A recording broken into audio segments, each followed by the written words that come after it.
ప్రభునందు ప్రియమైన శ్రోతలకు వందనములు. ఈ పోడ్కాస్ట్ కార్యక్రమంనకు స్వాగతం. మీ అందరి కొరకు ఈ కార్యక్రమమును ప్రసారం చేయుచున్నాం. విని దైవాశీస్సులు పొందుకోగలరు. ప్రభువైన యేసుక్రీస్తు నామమున నా హృదయపూర్వక వందనములు తెలియజేస్తుంటున్నాను.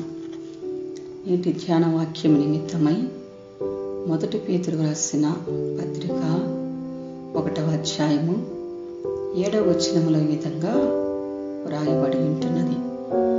నశించిపోవు సువర్ణము అగ్ని పరీక్ష వలన శుద్ధపరచబడుచున్నది కదా, దానికంటే అమూల్యమైన మీ విశ్వాసము ఈ శోధన చేత పరీక్షకు నిలిచినదై యేసుక్రీస్తు ప్రత్యక్షమైనప్పుడు మీకు మెప్పును ఘనతయు మహిమయు కలుగుటకు కారణమగునని ఇక్కడ వ్రాయబడి ఉన్నది.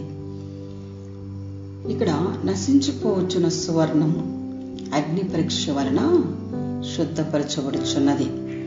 ఒక సువర్ణము దానికి ఒక రూపము రావాలంటే, అది సువర్ణముగా మార్చబడాలంటే అది అగ్నిలో వేయబడాలి. అది అగ్ని ద్వారా పరీక్షింపబడినప్పుడు అది శుద్ధపరచబడును అని వ్రాయబడి ఉన్నది.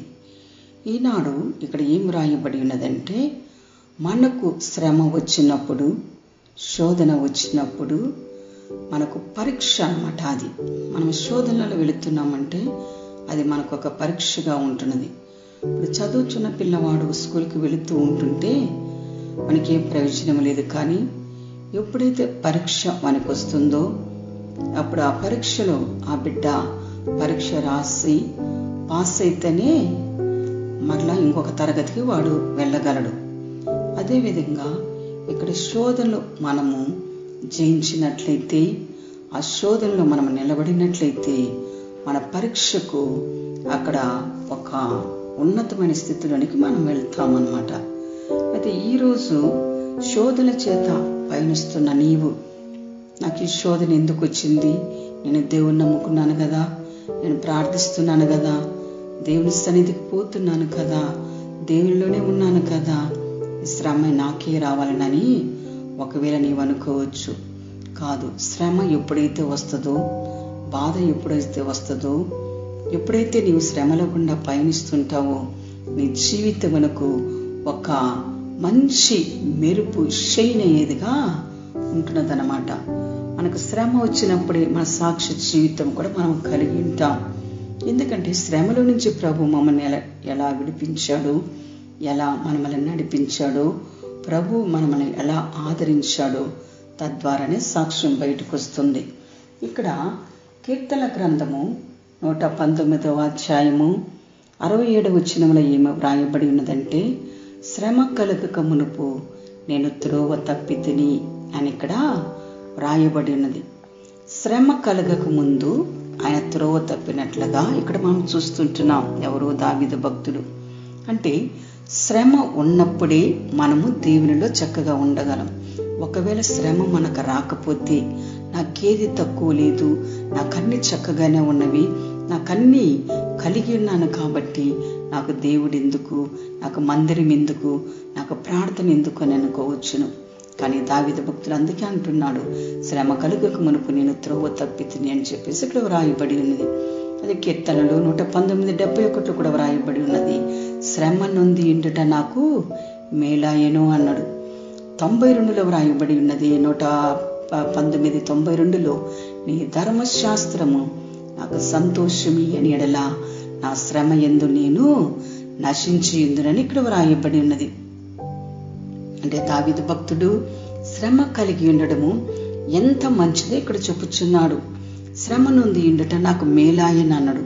ఇప్పుడు మనం అంటున్నాం, ఆ శ్రమ కలిగినప్పుడు ఇది నాకు మేలు, నాకు శ్రమ వచ్చింది కాబట్టి నాకు ఇది మేలుకరమని మనం ఏమాత్రము అనలేము. అయితే దావీదు భక్తుడు అంటున్నాడు ఆ మాట, శ్రమ నుండి ఇండుట నాకు మేలాయనని. అయితే ఇప్పుడు ప్రభువు నమ్ముకున్న మనము కూడా శ్రమ ఎప్పుడైతే మనకుంటుందో, బాధ ఎప్పుడైతే మనకుంటుందో ప్రభు సన్నిధికి మనం వెళ్తాము, ప్రభు పాదములు మనం పట్టుకుంటాము. దేవా శ్రమలో నుంచి నన్ను విడిపించమని ప్రభు దగ్గర మనం మొరపెట్టినప్పుడు ప్రభు మనం విడిపించేవాడు ఉంటున్నాడు. ఆ శ్రమలో ఒక సాక్ష్య జీవితం మనం కలిగి ఉంటాము. సాక్ష్యం లేని జీవితం అది జీవితం కాదు. శ్రమ కలిగి ఉంటేనే మనకు సాక్ష్య జీవితం ఉంటుంది. కాబట్టి మనకు శ్రమలు వచ్చినప్పుడు మనం ఏమాత్రము కృంగిపోకుండా, బాధపడకుండా ప్రభు వైపు చూస్తూ, దేవా ఈ శ్రమ నాకు వచ్చిందంటే ఇది నాకు మంచి కొరకే వచ్చిందని మన ప్రభువును మనము స్తుతించాలి. సామెతలో వ్రాయబడి ఉన్నది, శ్రమకు మనము తాళలేకుండా పోతే, శ్రమలో మనము నిలిచి ఉండకపోతే వాడు చేత కాని వాడగునని అక్కడ వ్రాయబడి ఉంటున్నది. అయితే శ్రమను మనం ఎప్పుడైతే తట్టుకొని ఆ యొక్క పరీక్షకు మనం నిలిచిన వారమై ఉంటామో మనకు మెప్పు, ఘనత దేవుడిచ్చేవాడుగా ఉంటున్నాడు. సో ఈ కష్టంలో ప్రభు వైపు మనం చూస్తాము.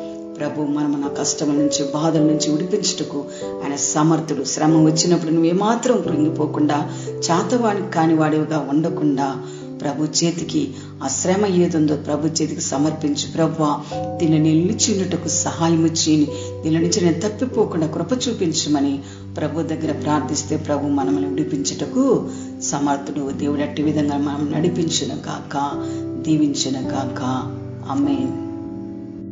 ఈ కార్యక్రమమును గూర్చి మీ సలహాలు మరియు మీ ప్రార్థనా అవసరతల కొరకు మమ్మను సంప్రదించవలసిన మా ఫోన్ నంబర్ 9480585039 మరియు ఈమెయిల్ ఐడి info@fibaonline.org.